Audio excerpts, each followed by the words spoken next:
eu quero te amar, tocar o teu coração e me derramar aos seus pés. Mais perto quero estar, Senhor, e te adorar com tudo que eu sou e te render glória. Aleluia, aleluia, aleluia, aleluia, aleluia.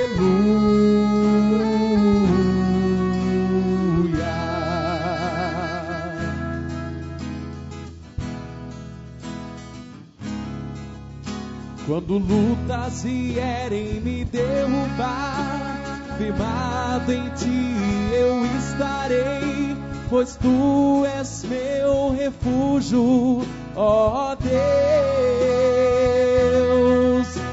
E não importa onde estiver, no vale ou no monte, adorarei, a ti eu canto glória, aleluia, aleluia,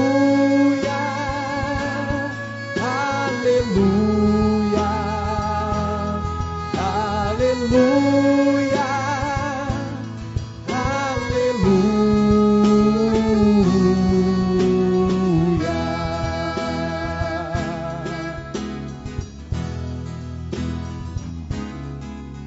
Senhor, preciso do teu olhar, ouvir as batidas do teu coração, me esconder nos teus braços, ó Pai.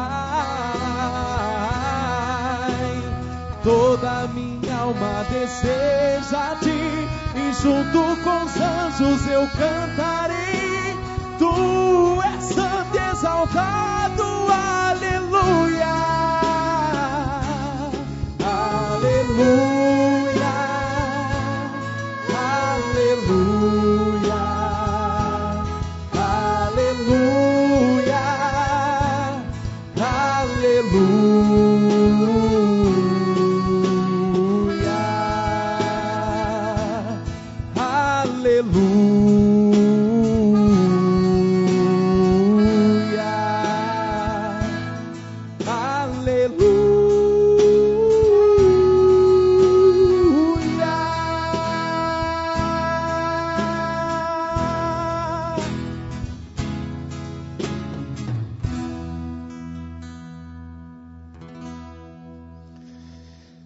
Que a graça e a paz do Senhor seja com você nessa noite, nesse momento de culto e de adoração.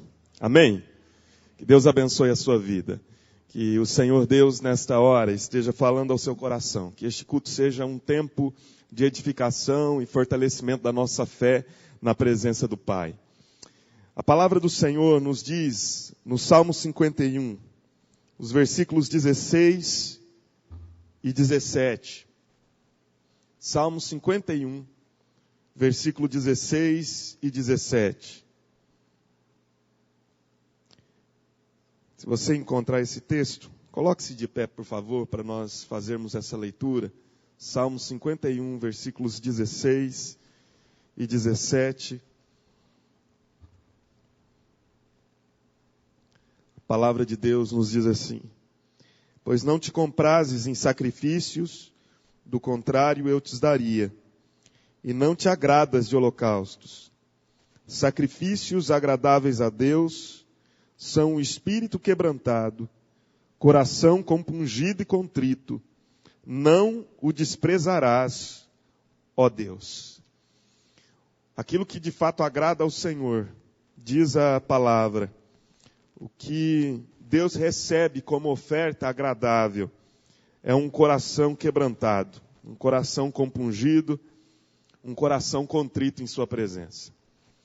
Porque Deus não olha a nossa aparência, Deus vê o coração, é o que a palavra de Deus nos diz. Deus não vê aquilo que está por fora, Deus não olha as formas, Deus observa os conteúdos.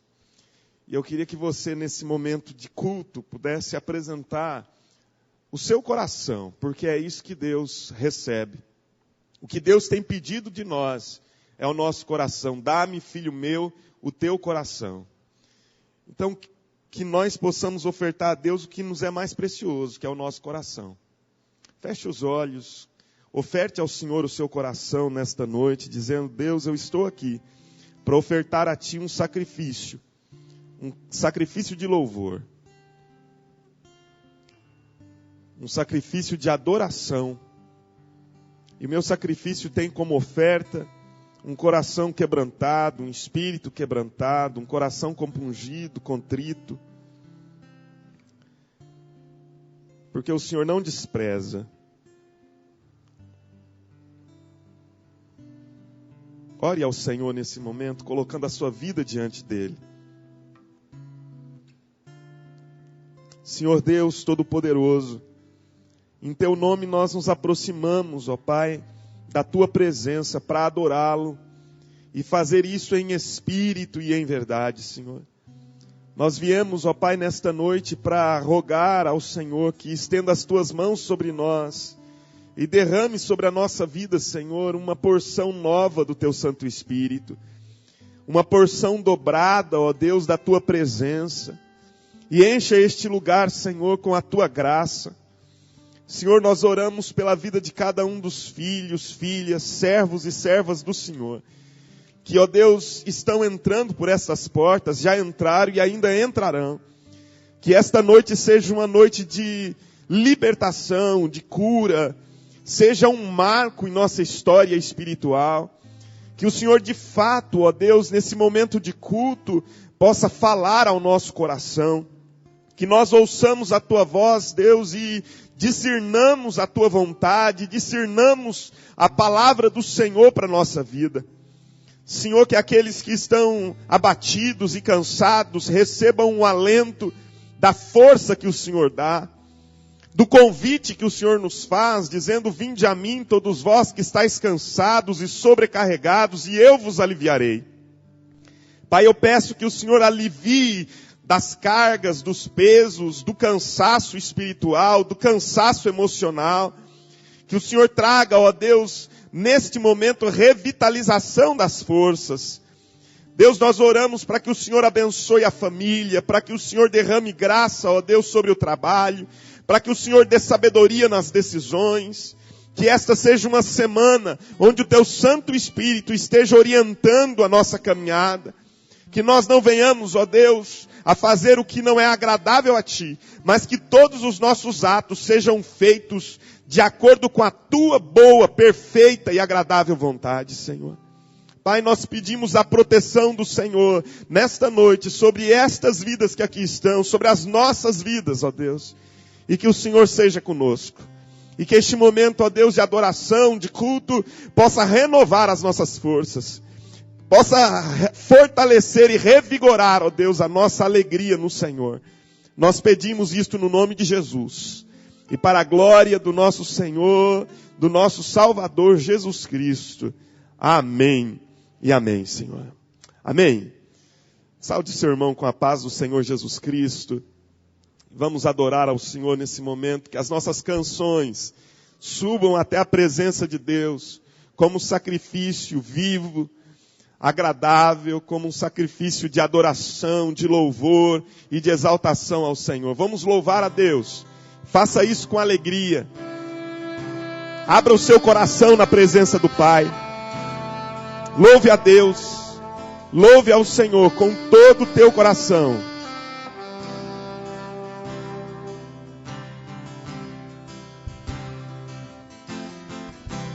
Quero ser como criança, te amar pelo que é, voltar à inocência e acreditar em Ti. Mas às vezes sou levado pela vontade de crescer,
braços de amor. Declara, igreja, abraça-me, abraça-me, abraça-me com teus braços de amor, com teus braços de amor.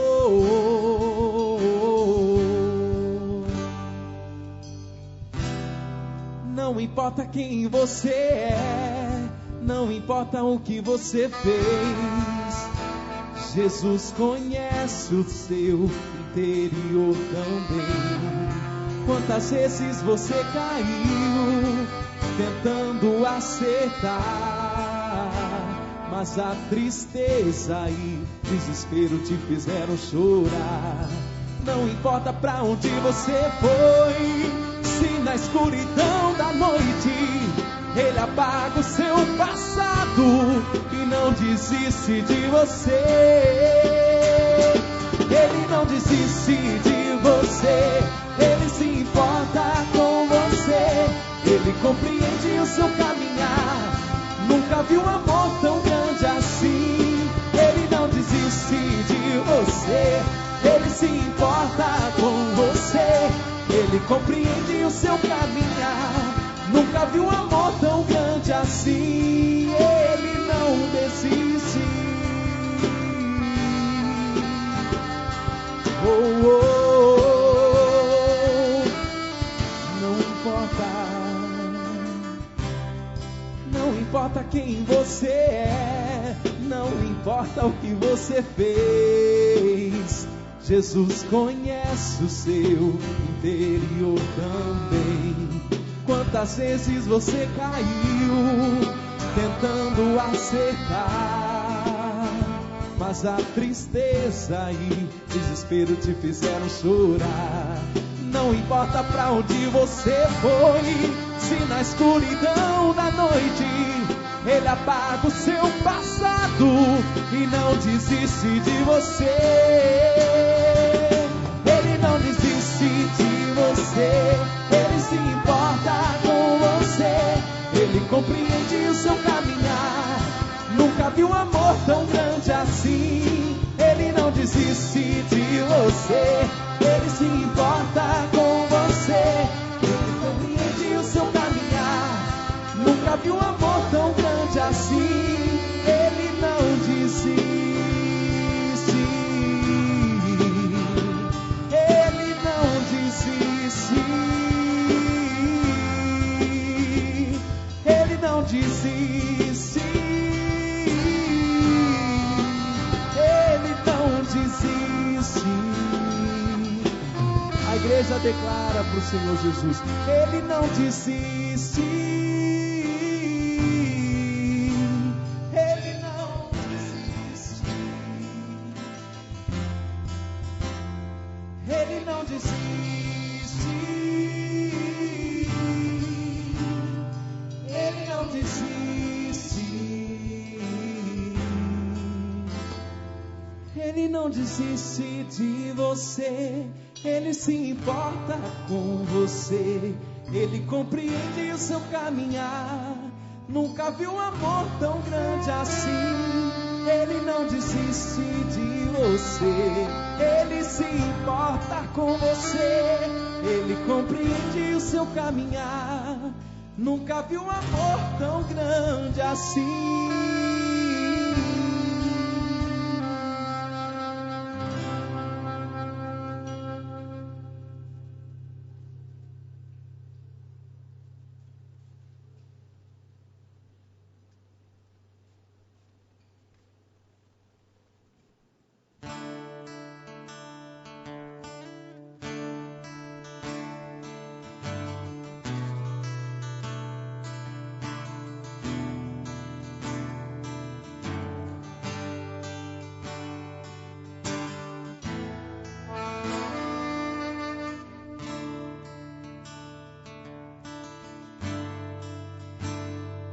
Quão grande grande é o meu Deus, eu cantarei quão grande é o meu Deus, e todos hão de ver.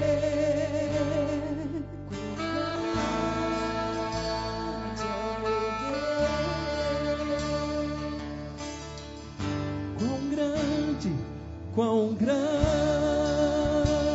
é o meu Deus, eu cantarei quão grande é o meu Deus, e todos hão de ver. Quão grande é o meu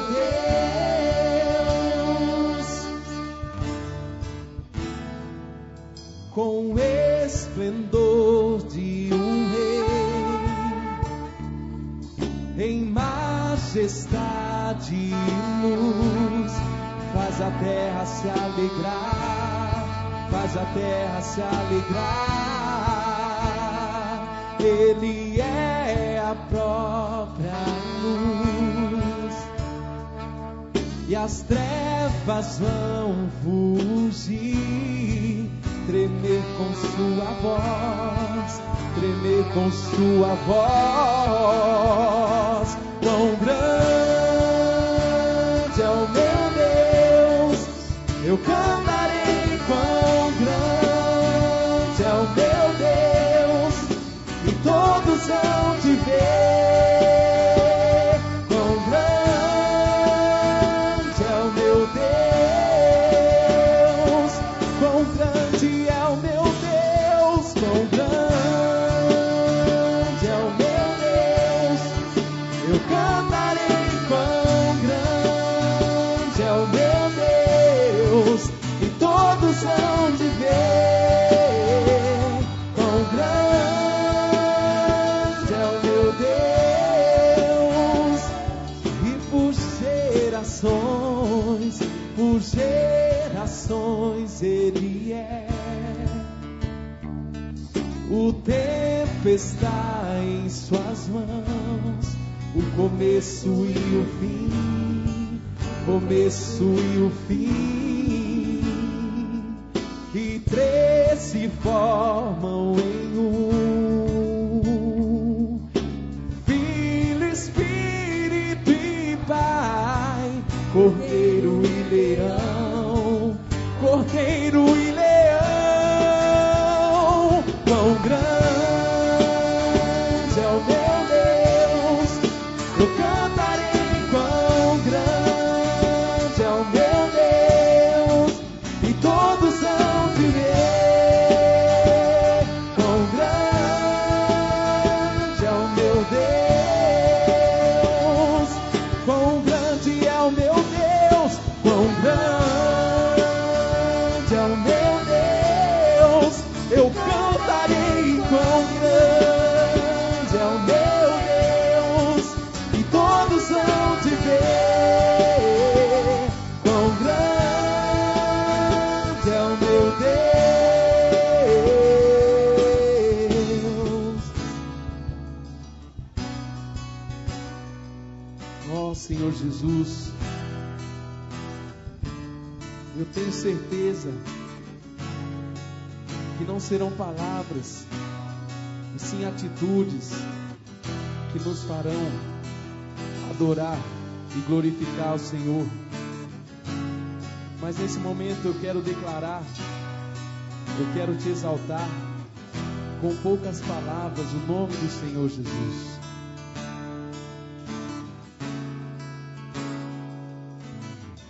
Santo, Santo, Deus poderoso, Santo, Santo, Deus poderoso, Santo, Santo, Deus poderoso, Santo, Santo,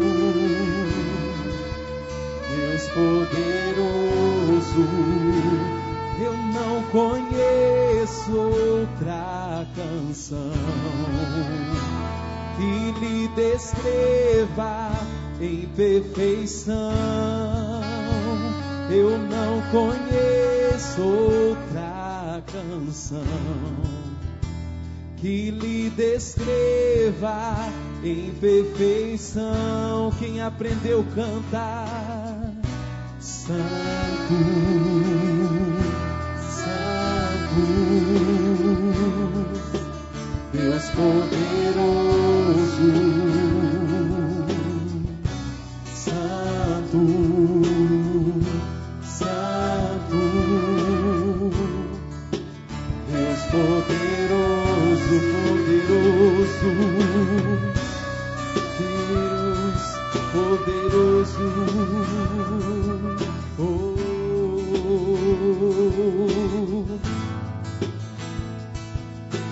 Não há outro igual, tu és santo, santo, santo. Não há outro igual, tu és santo, santo, santo, santo, santo.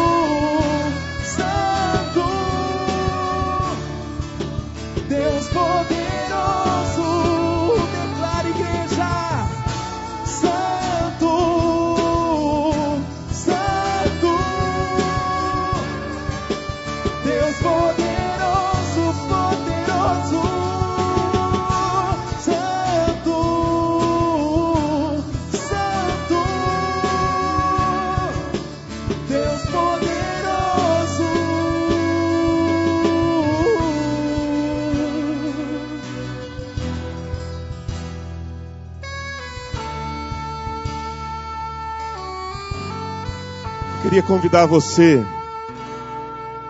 que deseja participar de um momento de intercessão. Nós temos vários pedidos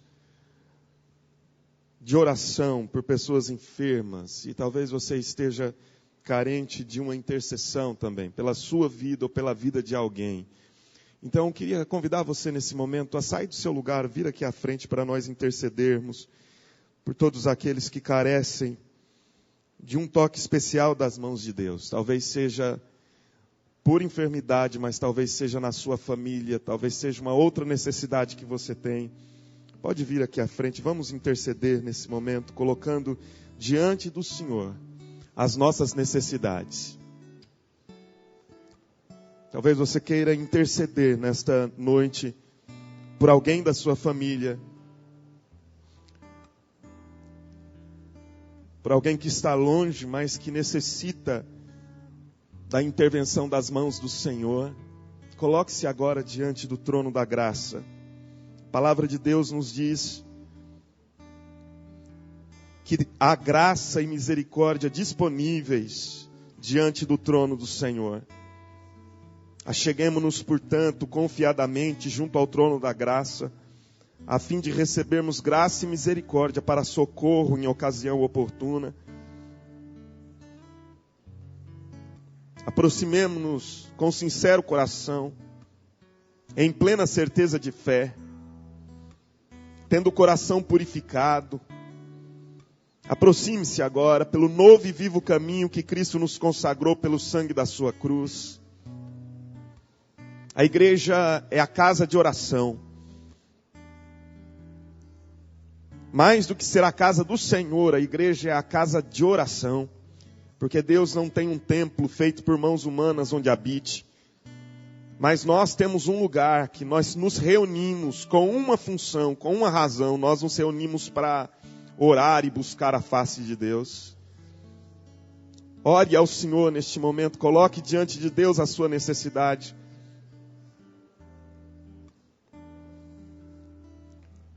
Senhor, nós nos ajoelhamos na Tua presença e reconhecemos, ó Deus, que não sabemos orar como convém. Nós não sabemos, ó Deus, orar da maneira como devemos. Somos imperfeitos em nossos caminhos, somos imperfeitos, ó Deus, em nossos sentimentos. Quantas vezes o nosso coração, Senhor, está tomado de ansiedade, ou de ira, ou ainda, Senhor, de inveja, de ciúme, ou de medo, de incerteza, de temores, de angústias. Pai, o nosso coração, ó Deus, muitas vezes se aproxima de Ti, cheio, ó Deus, de sentimentos, emoções, que não glorificam o Teu nome.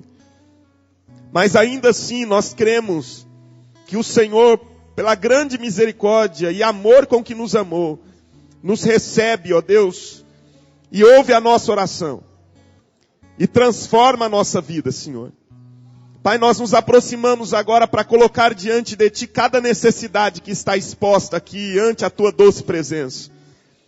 Pai, nós oramos porque cremos que só existe um lugar onde nós temos solução para os nossos problemas. A Tua palavra diz que nós não devemos confiar em carros ou em cavalos, mas nós devemos nos gloriar no nome do Senhor. Ó Deus, nesta noite nós estamos aqui declarando que a nossa confiança não está posta em príncipes ou reis. A nossa confiança está posta no Rei dos Reis, no Senhor dos Senhores. Pai, toma esta situação nas Tuas mãos. Toma este problema que está sendo apresentado agora diante do Senhor.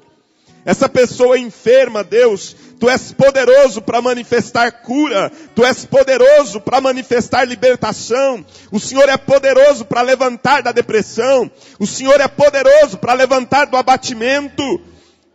Pai, nós oramos para que o Senhor coloque de pé. Pai, nós oramos e clamamos a Tua bênção sobre este jovem, sobre a intercessão que está sendo feita agora por este jovem, Senhor. Deus, alcança-o. Aonde quer que ele esteja, que ele seja alcançado pelo poder do Senhor, que ele seja alcançado pelo resgate do Senhor. Ó Deus, a Tua palavra diz que o Senhor nos transporta do império das trevas para o maravilhoso reino do Filho do Seu amor. Deus, traz estes cativos do império das trevas para a liberdade do Teu reino. Pai, nós clamamos as Tuas bênçãos agora. Pedimos que o Senhor alcance a vida profissional do Teu filho, da Tua filha. Que o Senhor abençoe o trabalho. Que o Senhor abençoe, ó Deus, para que eles possam verdadeiramente experimentar o significado de do trabalho das Tuas mãos comerás, feliz serás e tudo te irá bem. Senhor, nós pedimos que a Tua bênção seja nesta hora sobre cada necessidade, aquelas que não foram expostas aqui, verbalizadas em oração, mas que estão no coração dos Teus filhos. Que o coração, ó Deus, ore com sinceridade na Tua presença e que o Senhor ouça, atente e responda para essa vida, ó Deus, a Tua palavra de força, de vigor, de consolo e de renovo. Pai, nós pedimos esta bênção em nome de Jesus, e para a glória do Senhor Jesus Cristo. Amém e amém, Senhor. Amém. Amém. Louvado seja Deus. Deus é poderoso para ouvir e responder às nossas orações. Aqueles que creem, digam amém. É uma verdade. A palavra de Deus diz, clamei ao Senhor no dia da minha angústia, e Ele me ouviu. Quando nós clamamos ao Senhor, Ele é poderoso para nos ouvir. Pode se assentar por um instante, antes de nós passarmos para o momento dos nossos dízimos e ofertas. Quero lembrar que durante essa semana, de amanhã, segunda-feira, dia 26, até o dia 30 de outubro, sexta-feira, das 7h30 às 8h30 da manhã, nós estaremos reunidos aqui no templo para a alvorada no altar. Momento de oração pela manhã. Das 7h30 às 8h30, o templo estará aberto e nós nos reuniremos aqui buscando a face de Deus. A oração tem que ser na nossa vida a chave que abre o dia. Nós precisamos aprender que a oração é essa chave que abre as portas do dia. E a oração tem que ser também o ferrolho que tranca as portas da noite. Nós devemos começar o dia orando, devemos encerrar o dia orando, e devemos viver nessa perspectiva de que Deus é real e que Ele ouve as nossas orações em qualquer momento. O Salmo 119, versículo 164, tem lá um texto intrigante. Davi diz: 7 vezes ao dia clamei ao Senhor. Às vezes nós achamos isso quase que um absurdo, né? Mas me parece que o que Davi está falando é que ele aprendeu o segredo de orar sem cessar. 7 é o número completo e ele estava dizendo: olha, aprendi o segredo de viver na presença de Deus. E que segredo é esse, se não algo que já nos foi revelado? De que é possível vivermos considerando a presença de Deus em todas as circunstâncias. No meu trabalho, nos meus relacionamentos, dentro da minha casa. É possível viver na presença de Deus. E você que deseja começar esse tempo, amanhã, a partir das 7h30, nós estamos aqui. E eu gostaria de convidar você a estar conosco. Se você não pode todos os dias da semana, venha nos dias que você puder. E venha estar conosco buscando a face de Deus. Nós temos um aviso aí também sobre o acampamento 3D. Queria chamar o pastor Guto para falar a respeito desse acampamento que acontece nos próximos dias aí, dia 31 a 2 de novembro. Irmãos, nós estamos aí na reta final. O nosso acampamento é no dia 30, 31, 1 e 2 de outubro. 30 e 31 de outubro, 1 e 2 de novembro. Nós temos um vídeo. Está com áudio agora? Então manda ver aí. Apaga a luz também. Coisa rápida. Te adorarei. Aleluia, aleluia. Te adorarei. Por tudo que és. Te adorarei. Aleluia, aleluia. Te adorarei. Por tudo que Deus é bom.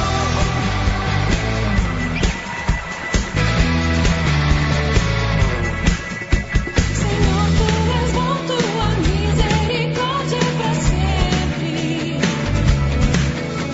Senhor, tu és bom, tua misericórdia para sempre. O tema do nosso acampamento é imagem 3D, tipo assim, seja uma figura. Tem um mistério por trás desse tema. Depois a gente vai revelar para vocês. A gente vai, enfim, baseado e fundamentado nesse texto de 1 Timóteo 4,12, né, onde a gente consegue achar o sentido desse tema, né? Imagem 3D, tipo assim, seja uma figura. Enfim, R$120. Irmãos, sobre o acampamento, nós teremos a presença de muitos adultos lá. Teremos pelo menos 15 adultos, pais dos próprios jovens aí, adolescentes. Então, se você tem dificuldade de levar deixar o seu adolescente, seu jovem aí, vai ter gente adulta lá para cuidar de você, sobretudo Deus para cuidar, né? Com certeza. Enfim, nós também estamos pedindo uma ajuda. Qual seria o propósito dessa ajuda? Tem algumas pessoas que estão com dificuldade financeira para pagar o acampamento. Nós estamos trabalhando em função de receber alguma ajuda também na área dos alimentos. Nós estamos conseguindo isso. Só que existe uma responsabilidade financeira com o local, né, que é a estadia. Existe um valor da estadia e um valor a mais por conta dos alimentos. Então, nós temos um compromisso financeiro de arcar com essa questão da estadia. Se você, com a graça de Deus tocar no teu coração, se você puder financiar uma inscrição, 2 inscrições, venha falar comigo, ou com o Hermes, a Nelma, no final do culto, a Eliana, ou comigo. Venha falar, olha, eu posso financiar, posso investir. Porque no reino de Deus a gente não gasta, a gente investe. Amém? A gente investe. Se você puder investir numa vida, venha, nós temos aí algumas pessoas que estão precisando dessa ajuda, então venha para nos ajudar. Amém? Dia 30 a 2 de novembro, na estância Canaã, em Lupércio lá. Todo mundo conhece. Deus abençoe. Vamos nos colocar de pé. Momento de nós agradecermos a Deus com os nossos dízimos e ofertas. Faça isso com alegria. Enquanto nós adoramos e cantamos ao nosso Deus, também temos a oportunidade de ofertar a Ele.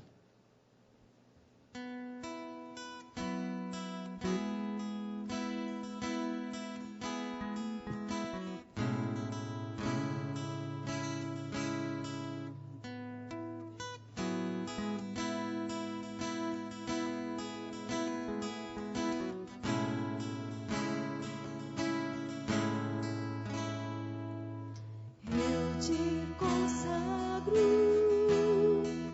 todo o meu ser, a minha casa, minha igreja, consagro a Ti.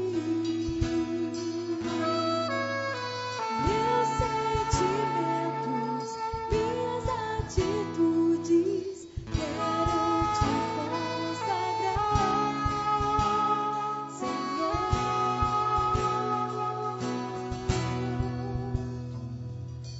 Minha nação, eu consagro a Ti.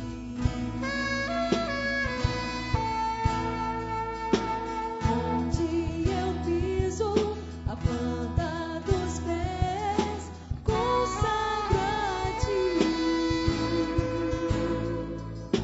Minhas palavras, meus pensamentos, quero Te consagrar, Senhor. Vou me entregar em Tuas mãos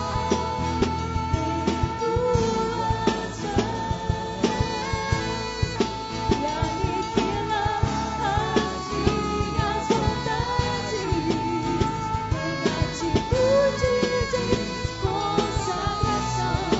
Vou me entregar em Tuas mãos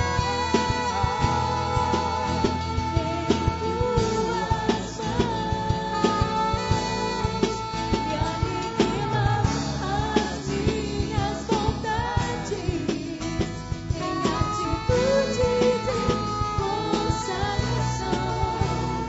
a Ti, a Ti. Eu entrego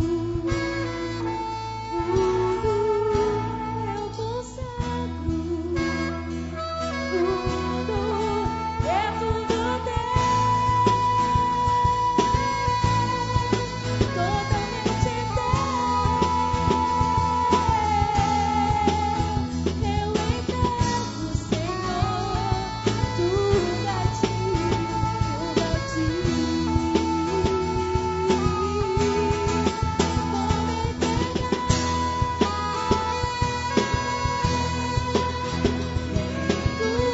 Tuas mãos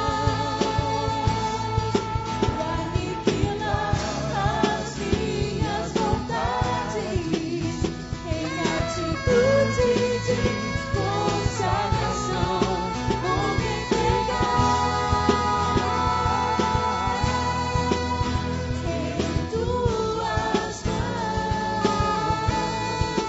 e aniquilar as minhas vontades em atitude de consagração a Ti,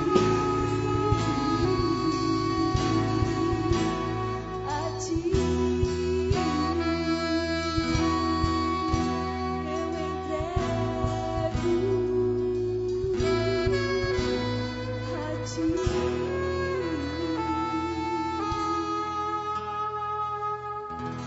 Senhor, nós Te agradecemos, porque o Senhor é o provedor da nossa vida e o sustentador, ó Deus, de tudo que temos.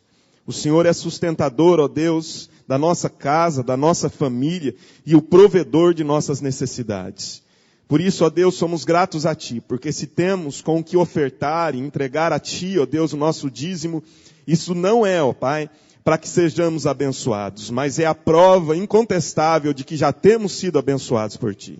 Por isso, recebe a nossa adoração e a nossa gratidão, o nosso dízimo e a nossa oferta. Em nome de Jesus, amém. Amém. Louvado seja Deus. Quero agradecer você que nos visita pela primeira vez. Permaneça em pé um instante para que nós possamos conhecer você, que está nos visitando pela primeira ou pela segunda vez. Aqui à minha direita, que Deus abençoe a vida da senhora. Seja muito bem-vinda entre nós. Da primeira IPI de Ourinhos. Seja muito bem-vinda, minha irmã, em nosso meio. Receba o nosso carinho e essa lembrança da nossa igreja também. Nosso abraço. Mais alguém nos visitando pela primeira ou pela segunda vez? Não, que Deus nos abençoe. Todas as crianças podem vir aqui à frente. Vamos orar pelas crianças. Vou pedir ao pastor Guto que ore. Você que está com seu filho também de colo, traga-o aqui para receber essa intercessão pelas crianças.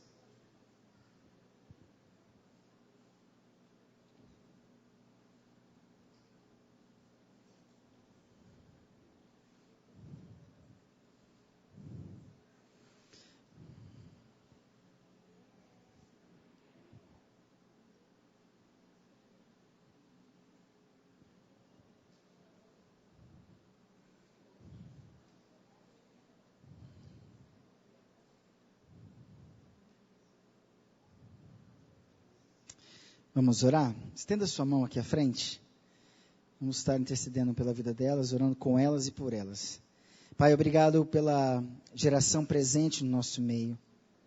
Geração essa que nasceu, existe para a honra e glória do Teu nome. Tu és bem-vindo, Espírito Santo, para ser o responsável por ministrá-las nesta noite.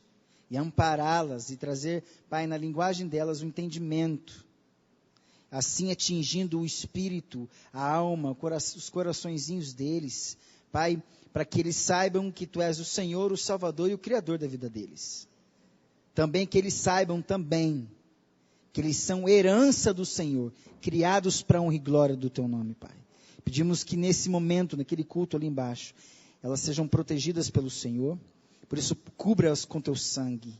E dê ordem aos Teus anjos ao respeito delas, em nome do Senhor Jesus, no poder do Espírito Santo. Amém e amém.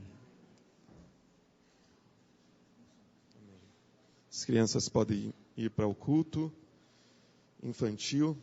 Abra a sua Bíblia em Gênesis capítulo 4. Gênesis capítulo 4.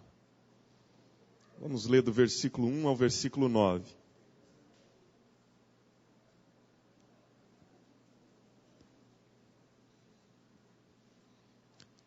Gênesis capítulo 4, do 1º ao 9º versículo.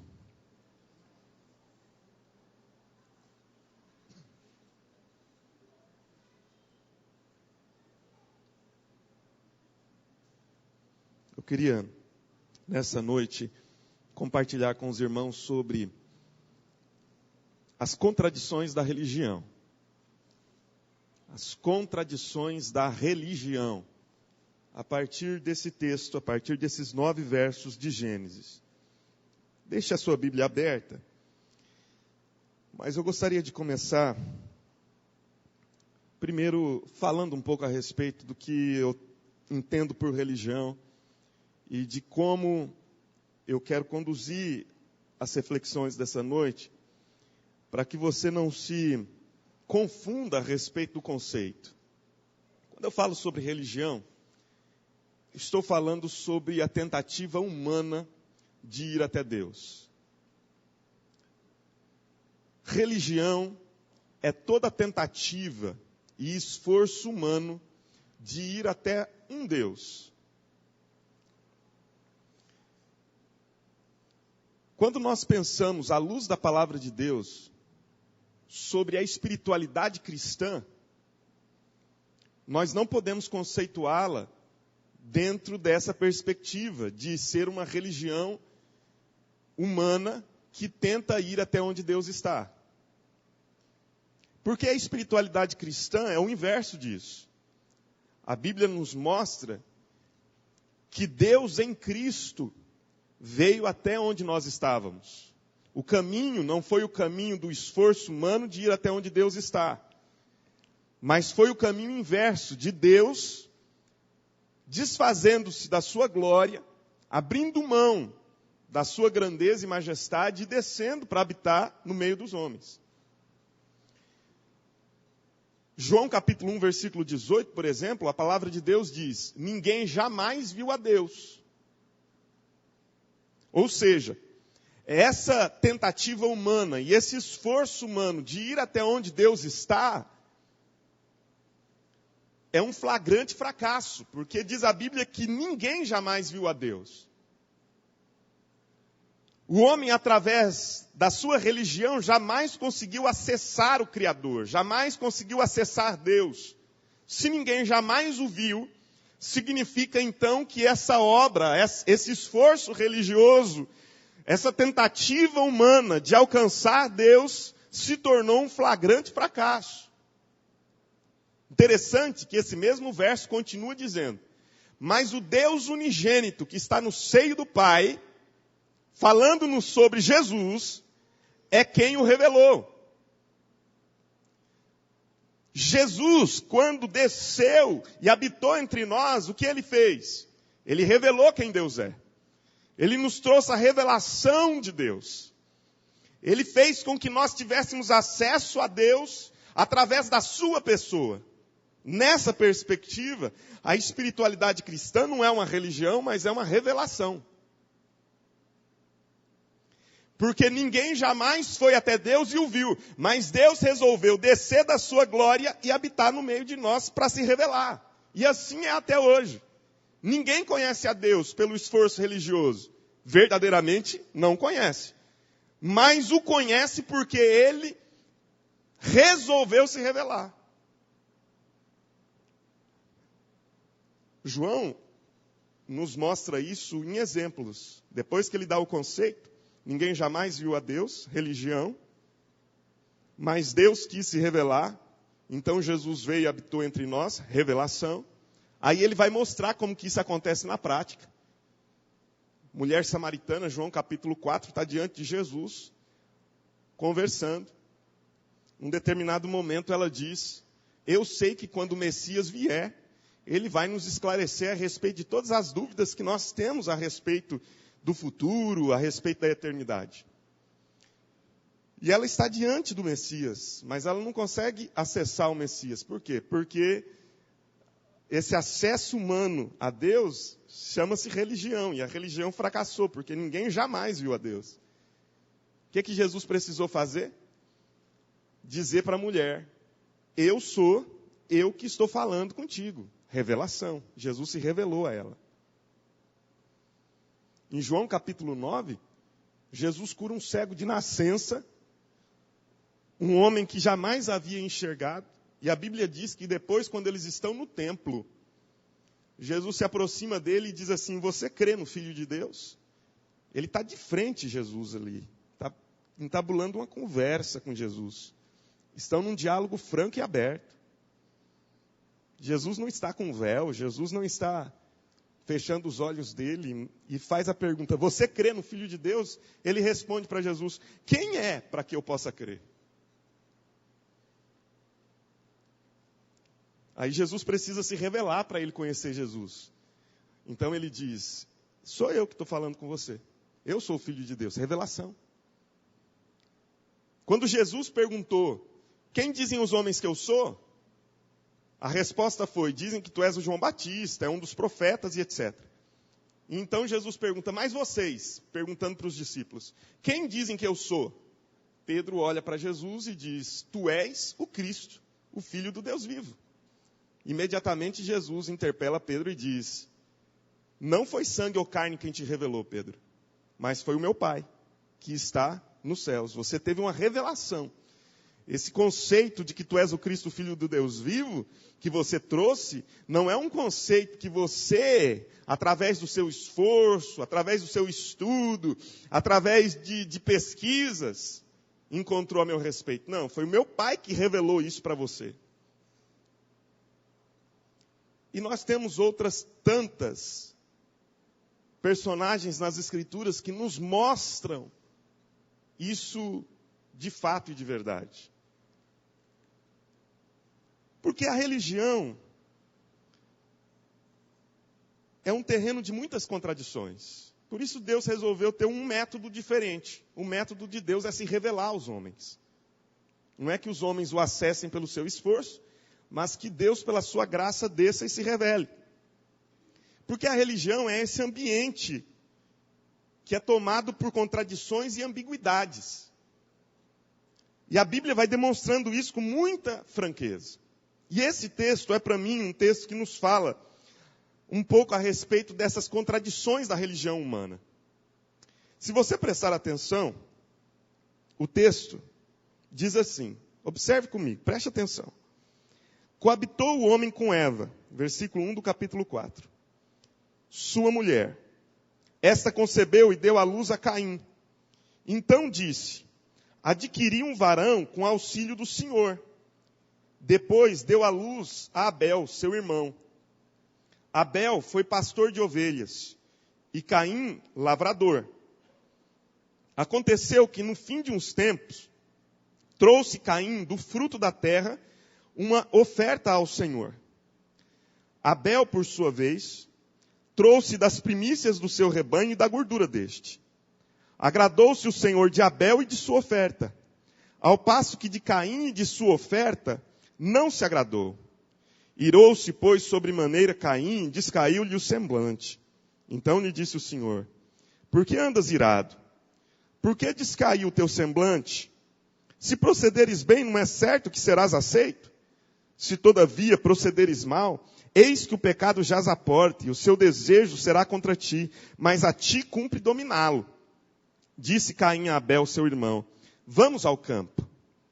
Estando eles no campo, sucedeu que se levantou Caim contra Abel, seu irmão, e o matou. Disse o Senhor a Caim, onde está Abel, teu irmão? Ele respondeu, não sei. Acaso sou eu tutor de meu irmão? Até aqui. Queria que você pudesse prestar atenção em alguns conceitos que esse texto nos traz sobre as contradições da religião. Por quê? Porque o meu profundo anseio é que você, que eu, que nós, não sejamos religiosos.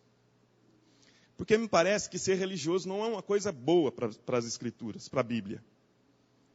A Bíblia nos mostra que essa tentativa de acessar Deus pelo nosso esforço, pelo nosso trabalho, pelo nosso suor, não funciona.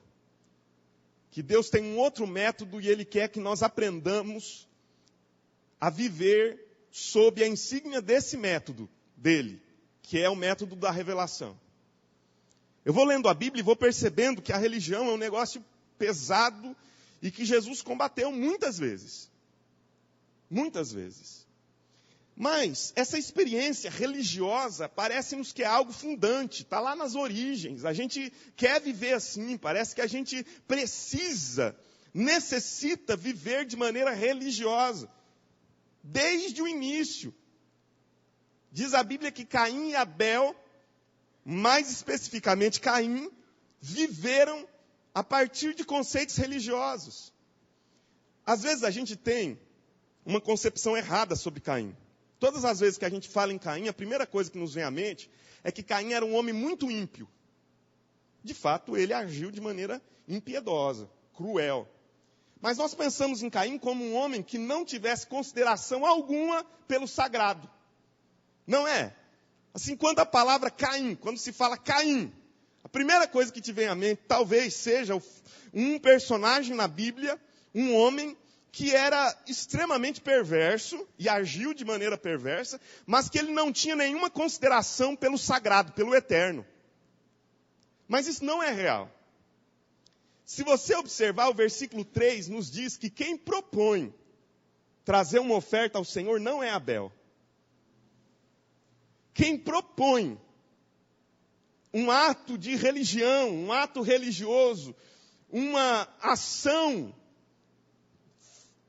ao sagrado, ao eterno, foi Caim. Abel foi na esteira. Abel, não que ele não fosse uma pessoa piedosa, mas quem tomou a iniciativa foi Caim. Diz que Caim trouxe do fruto da terra uma oferta ao Senhor. E a primeira contradição que eu vejo nesse texto, que eu gostaria que você pensasse um pouco a respeito dela, é o fato de que a religião humana vai nos propor sempre vivermos sob a ideia de aparências sem essência. Aparência sem essência. Forma sem conteúdo. Atitudes exteriores que não tenham correspondências interiores. Esse é o maior problema da religião. O maior problema da religião é que a religião, ela atenta muito para o que é formal. Ela atenta muito para aquilo que é aparente. Ela atenta muito para as ações externas, exteriores. E é assim que Caim estava vivenciando esse momento. A Bíblia diz que ele trouxe a sua oferta ao Senhor. Então, de uma maneira intrigante, as Escrituras nos dizem assim, que Deus se agradou de Abel e da sua oferta, mas não se agradou de Caim e da sua oferta. Guarde isso no seu coração. Antes de Deus aceitar a sua adoração, Ele aceita o adorador. Antes de Deus aceitar a minha oferta de culto, Ele aceita aquele que o cultua. A Bíblia diz que antes de Deus aceitar a oferta de Caim ou a oferta de Abel, Ele aceitou primeiro a pessoa. Você tem uma Bíblia aí? Ah, deve ter, você vê na igreja, né? Abra sua Bíblia em Malaquias capítulo 1, versículo 9. Preste atenção que diz esse texto de Malaquias capítulo 1, versículo 9. Todo mundo trouxe a Bíblia, menos o pastor, porque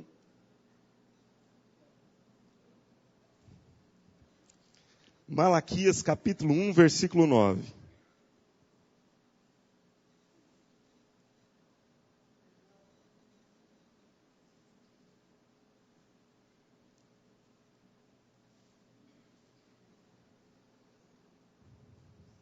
Olha o que diz a palavra de Deus. Você encontrou? Olha o que a palavra de Deus diz. Malaquias, último livro do Antigo Testamento. Antes de Mateus, então. Capítulo 1, versículo 9. A Bíblia diz assim: agora, pois, suplicai o favor de Deus, que nos conceda a sua graça. Mas, com tais ofertas nas vossas mãos, aceitará Ele a vossa pessoa, diz o Senhor dos Exércitos. Olha que interessante, o raciocínio de Malaquias é o seguinte. Estamos num culto, adorando e prestando uma celebração a Deus. Aí Malaquias pergunta, com essa oferta em suas mãos, e aí a gente pensa assim, que Malaquias está falando da oferta. Porque às vezes a gente pensa, bom, essa oferta aqui não é o melhor que eu tenho. Eu poderia dar o melhor, mas não estou concedendo o melhor. E aí a gente pensa que o que Malaquias vai dizer é, com essa oferta em suas mãos, Deus vai aceitar a oferta? Mas Deus diz, com essa oferta, Deus aceitará a sua pessoa? O que vem primeiro? A oferta ou o ofertante? A adoração ou o adorador? O que vem primeiro? A performance que eu tenho no culto ou o coração que eu apresento diante de Deus? O que Deus aceita? Os sacrifícios. Pense lá nos sacrifícios do Antigo Testamento. Tinha que trazer diante de Deus o cordeiro, e o cordeiro não podia ter defeito nenhum. Aí a Bíblia diz que as pessoas traziam esses cordeiros diante de Deus sem defeito para serem sacrificados. Só que aí Davi percebe um negócio no Salmo 51. Ele diz, não é assim. O Senhor não está me pedindo sacrifícios. Deus não está me pedindo ações formais, performance, atos exteriores, que não tenham correspondência em atitudes interiores. Não, Deus não está me pedindo, o que Deus está me pedindo são sacrifícios agradáveis, porque sacrifícios agradáveis a Deus são um coração compungido, um espírito contrito, esses Deus não despreza. Jesus um dia está no templo, vendo as pessoas depositarem as suas ofertas no gasofilácio. E ele vê uma viúva vindo e entregando uma pequena moeda. Jesus para tudo. Penso que ele olha para os discípulos e diz: aquela mulher entregou mais do que todos os outros, que deram grandes quantias. E todo mundo fica intrigado porque a oferta era grande. Se Deus estivesse preocupado com o que é exterior, ele diria: aqueles que deram grandes quantias deram mais, deram melhor. Mas ele olha para a atitude interior daquela mulher, que veio e entregou tudo quanto tinha. E ele diz: essa entregou a melhor oferta. Porque entregou tudo. Quando a gente entrega tudo que a gente tem, o que a gente está entregando para Deus? A gente está entregando a si mesmo. A gente está entregando o próprio coração. Meu irmão, a religião faz a gente pensar que os atos exteriores são mais importantes do que as atitudes interiores. Segunda contradição que eu vejo nesse texto. A religião humana, ela propõe um culto onde o centro das atenções estão no homem e não em Deus. Propõe um culto onde o centro está no homem e não em Deus. Isso é muito sério, porque o que Caim faz? A Bíblia diz que Caim é lavrador. E isso tem um sentido aqui para nós. Porque se você retornar até o capítulo 3, diz que a terra sofreu uma maldição com o pecado humano. Qual foi a maldição que a terra sofreu? A terra precisaria ser cultivada para produzir o que era bom. Normalmente, sem esforço, sem cultivo da terra, ela iria produzir praga. Ia produzir coisa ruim.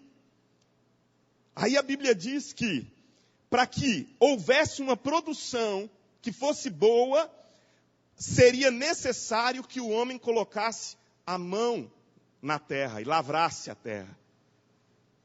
Que ele se tornasse alguém que se esforçasse para que a terra produzisse alguma coisa boa. E a Bíblia diz mais. A Bíblia não está dizendo que o trabalho é fruto do pecado. A Bíblia está dizendo que essa dificuldade que a gente vive no mundo profissional, que todos os irmãos que estão aqui vivenciam, da competitividade, é fruto do pecado. O trabalho não. Mas essa competitividade, essa loucura, um querendo engolir o outro, isso é fruto do pecado. Trabalho sempre existiu antes do pecado. Mas a competitividade nasce com o pecado, porque a Bíblia diz que agora é no suor do teu rosto que você vai comer o seu pão. Aí a palavra de Deus diz que Caim era lavrador da terra. E por causa dessa maldição que a terra sofreu, Caim passou a se esforçar para que a terra pudesse produzir o que era bom. E diz a Bíblia que a terra começa a produzir coisas boas, porque ele está esforçando-se para isso.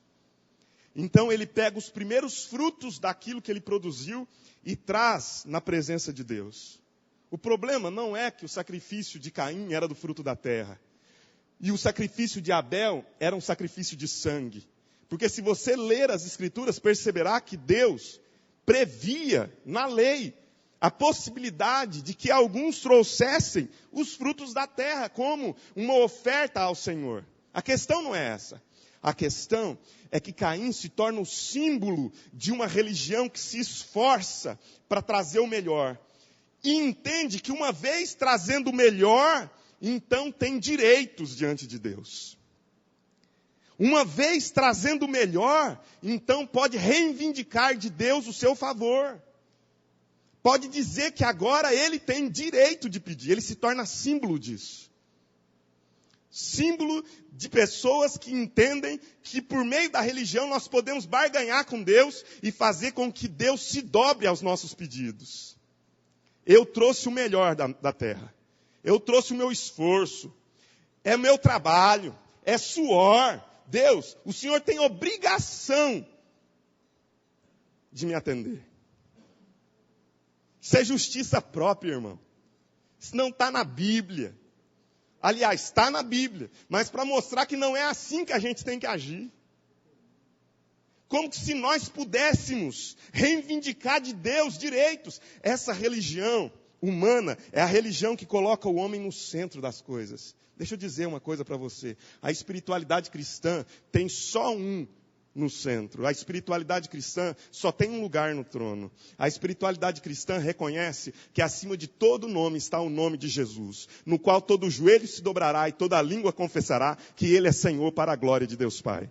E nós precisamos aprender a colocar Jesus no centro da nossa espiritualidade. E entender que Ele é tudo em todos. A religião, queridos, é esse negócio maluco que faz a gente achar que porque fizemos alguma coisa, temos direitos. Observe Lucas capítulo 18, não precisa abrir. Jesus conta uma parábola lá, de 2 homens que vão ao templo para orar. Um fariseu e um publicano. O fariseu é a expressão da religião humana, porque ele está no centro. A Bíblia diz que ele orava de si para... Ele orava de si para si mesmo. Quem estava no centro? Ele. Ele não estava orando para Deus, ele estava orando dele para ele mesmo. É a oração do espelho. É a oração que o enxerga no centro. Meus irmãos, quando nós começamos a viver religiosamente, nós achamos que porque o mundo gira ao nosso redor, porque o religioso tem essa ideia de que o mundo gira ao redor dele, então ele tem todos os direitos. Tem o direito de reivindicar de Deus tudo aquilo que ele acha que tem por direito ter.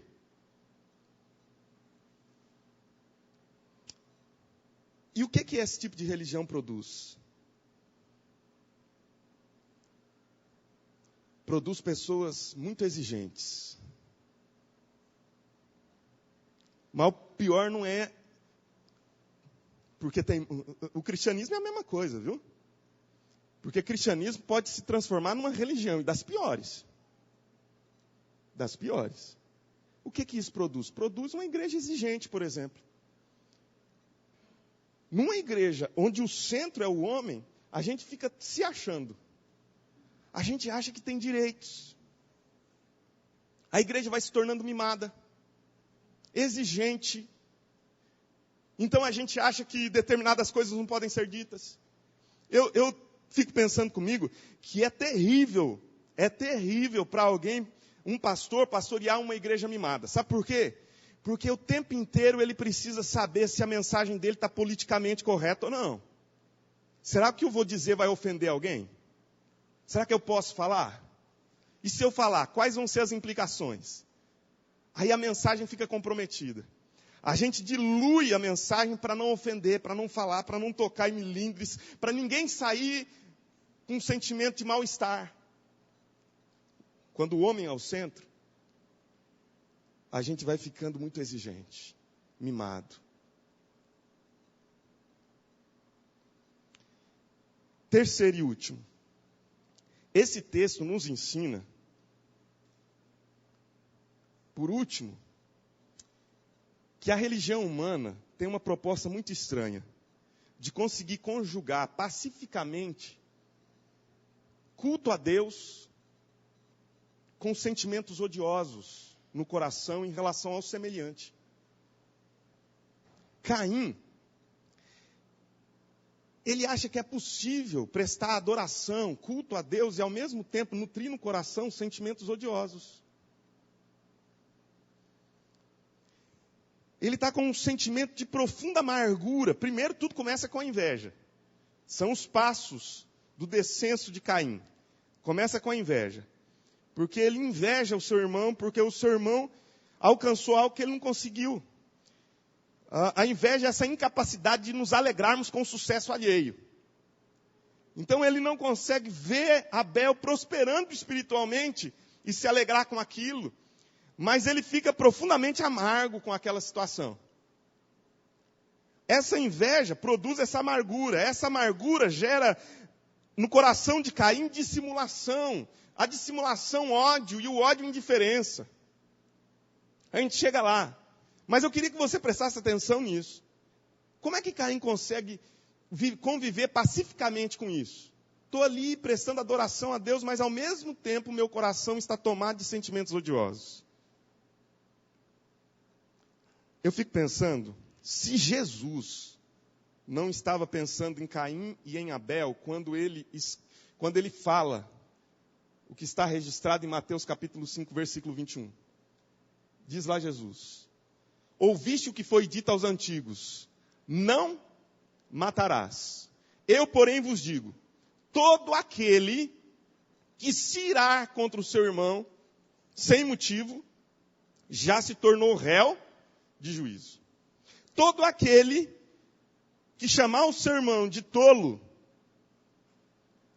esse já entrou no processo da condenação. Aí Jesus não está dizendo, veja bem, não está dizendo que é possível nós termos esses sentimentos no coração, não. É possível. É possível a gente ter no coração um sentimento odioso em relação a um semelhante. Não estou nem falando de irmão, a um semelhante. E prestarmos culto. Mas a gente não pode conviver pacificamente com esse sentimento. A ponto de Jesus dizer, se você tem isso no coração, deixa a sua oferta primeiro no altar. Depois, sai, vai organizar a sua vida.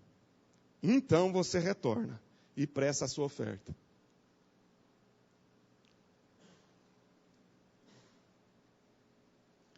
Abra sua Bíblia em 1 João capítulo 3. Queria que você observasse.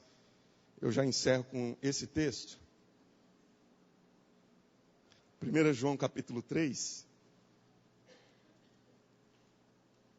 Jesus, eu não sei se ele tinha em mente, quando disse isso, Caim.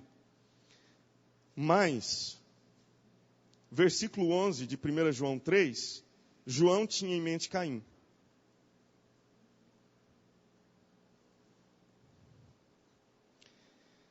Diz assim: porque a mensagem que ouvistes desde o princípio é esta, que nos amemos uns aos outros. Versículo 12. Não segundo Caim, que era do maligno, e assassinou o seu irmão. E por que o assassinou? Porque as suas obras eram mais, e as de seu irmão, justas. Irmãos, não vos maravilheis se o mundo vos odeia. Nós sabemos que já passamos da morte para a vida, porque amamos os irmãos. Aquele que não ama, permanece na morte. Todo aquele que odeia seu irmão é assassino. Ora, vós sabeis que todo assassino não tem a vida eterna, permanente em si. Nisto conhecemos o amor, que Cristo deu a sua vida por nós, e devemos dar a nossa vida pelos irmãos. Agora observe. Tudo isso João diz falando a respeito de quem? Caim. Ele tinha em mente essa figura de Caim, que podia prestar um culto a Deus, mas nutria ao mesmo tempo sentimentos de ódio no coração.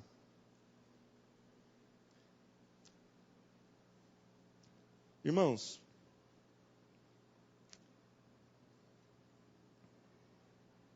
pior de tudo é o finalzinho desse texto que nós lemos. Quando Deus vai até Caim e lhe pergunta: Caim, cadê seu irmão? Aí Caim responde: sei lá. Acaso eu sou babado do meu irmão, ficar atrás dele o tempo inteiro?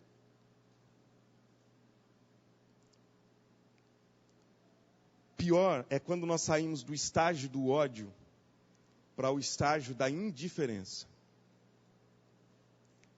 Caim,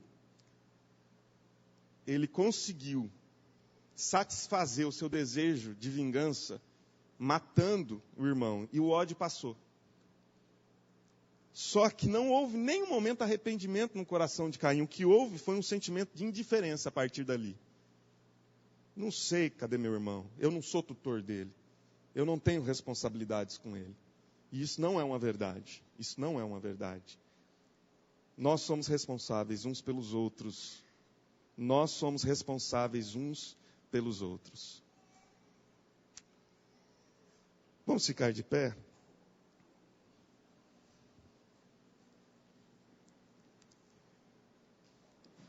Não é possível a gente viver uma verdadeira espiritualidade cristã e, ao mesmo tempo, conviver com essas contradições. Não é possível. A primeira coisa que Deus quer de você é um coração verdadeiro.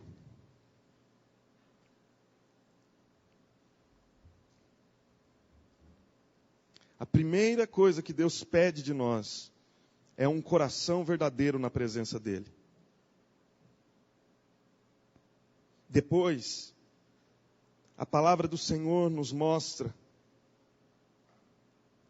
que é necessário que nós coloquemos Jesus no centro da nossa adoração. O centro do culto, o centro da minha vida espiritual, o centro das coisas que eu faço é Jesus. Eu não estou servindo na igreja em um ministério para homens, eu estou fazendo isso para Jesus. Eu não estou no culto cantando para homens, eu estou cantando para Jesus. Eu não estou ofertando para homens, eu estou ofertando para a glória de Deus. Embora Deus não precise do meu dinheiro, eu o faço para a glória dele. Quando o homem está no centro, sabe o que a gente diz? Eu não vou ofertar mais, eu não vou mais entregar o meu dízimo, porque eles não sabem administrar. Quem está no centro? O homem. Ah, eu não concordo com a igreja, eu não concordo com essas atitudes, então eu vou deixar de trabalhar. Não vou mais exercer meu ministério. Quem está no centro? O homem. Quem está no centro da sua vida? Você ou Jesus? Porque se é você, me perdoe dizer isso, mas eu preciso dizer com todas as letras, você está vivendo apenas como um religioso. Porque a palavra de Deus diz que tudo quanto eu fizer, eu farei para Deus e não para os homens. E por fim, lembre-se disso. Não é possível a gente experimentar a verdadeira espiritualidade cristã e, ao mesmo tempo, vivermos pacificamente com esses sentimentos de ódio, de indiferença no nosso coração. É possível nós termos isso, mas não é possível nós vivermos pacificamente com isso no nosso coração. Se você se sente inquieto, eu louvo a Deus pela inquietação do seu coração, por esse conflito interior que você está vivendo, por não conseguir conjugar pacificamente os verbos aí, adoração e ódio. Adoração a Deus, adorar a Deus e odiar, irmão. Odiar o semelhante. Se existe inquietação no seu coração, louvado seja Deus, porque é a oportunidade de você deixar a sua oferta sobre o altar e resolver as suas pendências.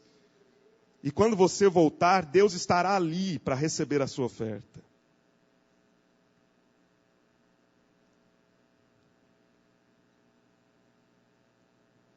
A minha oração é para que você e para que esta igreja, para que este culto dos domingos à noite não sejam cultos religiosos, mas sejam cultos de adoração ao Deus vivo. E para isso é necessário que eu seja um adorador, um verdadeiro adorador. Você pode orar comigo nesse momento, dizendo: Deus, me faz um verdadeiro adorador e me livra do pecado da religião. Me faz um verdadeiro adorador. Você pode fazer essa oração aí onde você está?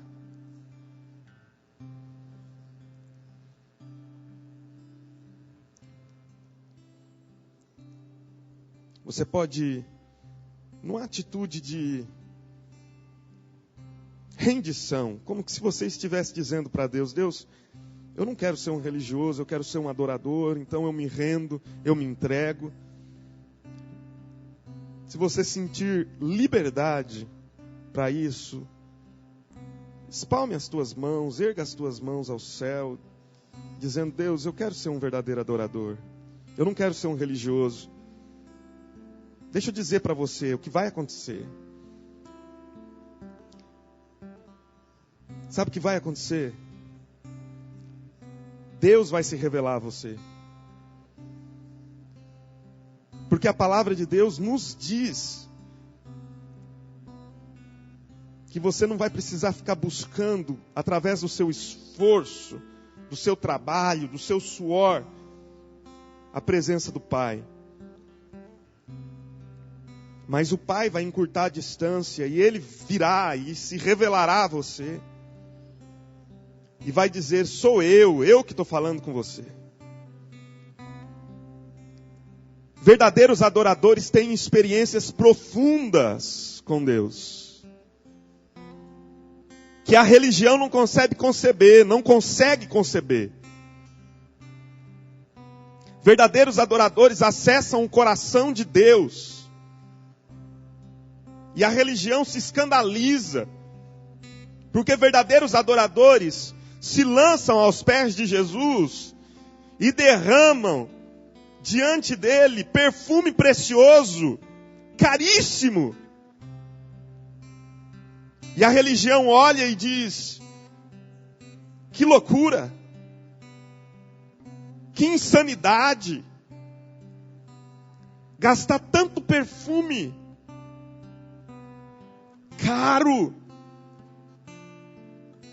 aos pés de um homem. Deixa eu dizer para você, essa é a visão da religião, mas a visão do adorador é: eu entrego as coisas preciosas da minha vida aos pés de Jesus. Eu entrego as coisas preciosas da minha vida aos pés de Jesus. A religião olha e diz: poderia ter dado aos pobres. O adorador olha e diz: Jesus é a minha maior riqueza. Ele é o meu bem mais precioso. A religião se ira, se enfurece quando um adorador passa a adorar a Deus em espírito e em verdade. Porque o adorador não está preocupado com as formas e com a performance. Mas a religião precisa de formalidades.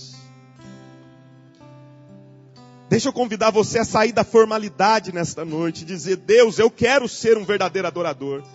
E eu quero adorá-lo em espírito e em verdade. Eu quero acessar o teu coração. Não porque pelo meu esforço eu o alcancei, mas porque o Senhor quis se revelar a mim.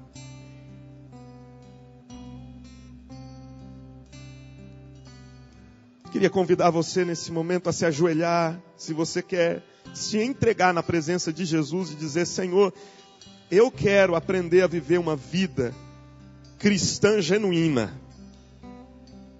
Todos os dias. Eu não estou dizendo que você não viva essa vida cristã genuína, mas você está querendo mais. Você quer se aprofundar mais. Você quer dedicar mais o seu coração na presença de Jesus. E romper com todos os vínculos religiosos. Se ajoelhe e diga para Jesus isso. Senhor, nós queremos terminar o nosso culto verdadeiramente entregando-o a Ti. O que nós fizemos nessa noite, Senhor, não é para os homens, é para Ti, Senhor. Pai, as nossas canções, com todas as suas deficiências, limites da nossa própria linguagem, não foi para o pastor, não foi para o irmão que está presente aqui, não foi para aquele que nos visita. O que nós fizemos aqui, nós o fizemos na Tua presença e para a Tua glória. Pai, nós entregamos este culto na Tua presença, Senhor, e reconhecemos que tudo que foi feito nele é para que o teu nome seja mais adorado, mais glorificado e mais exaltado. Por isso, meu Senhor, toma nas tuas mãos a nossa adoração. Toma nas tuas mãos a nossa vida, Senhor. Eu peço a Ti, meu Deus, que o nosso coração verdadeiramente esteja derramado em Tua presença. Que nós derramemos o nosso coração, Senhor, completamente diante do trono da Tua graça. Senhor, nós não queremos apresentar diante de Ti performances humanas. Nós queremos apresentar um coração contrito, compungido, o qual o Senhor jamais desprezará. Senhor, toma nas Tuas mãos esse momento e abençoa-nos com toda sorte de bênçãos espirituais.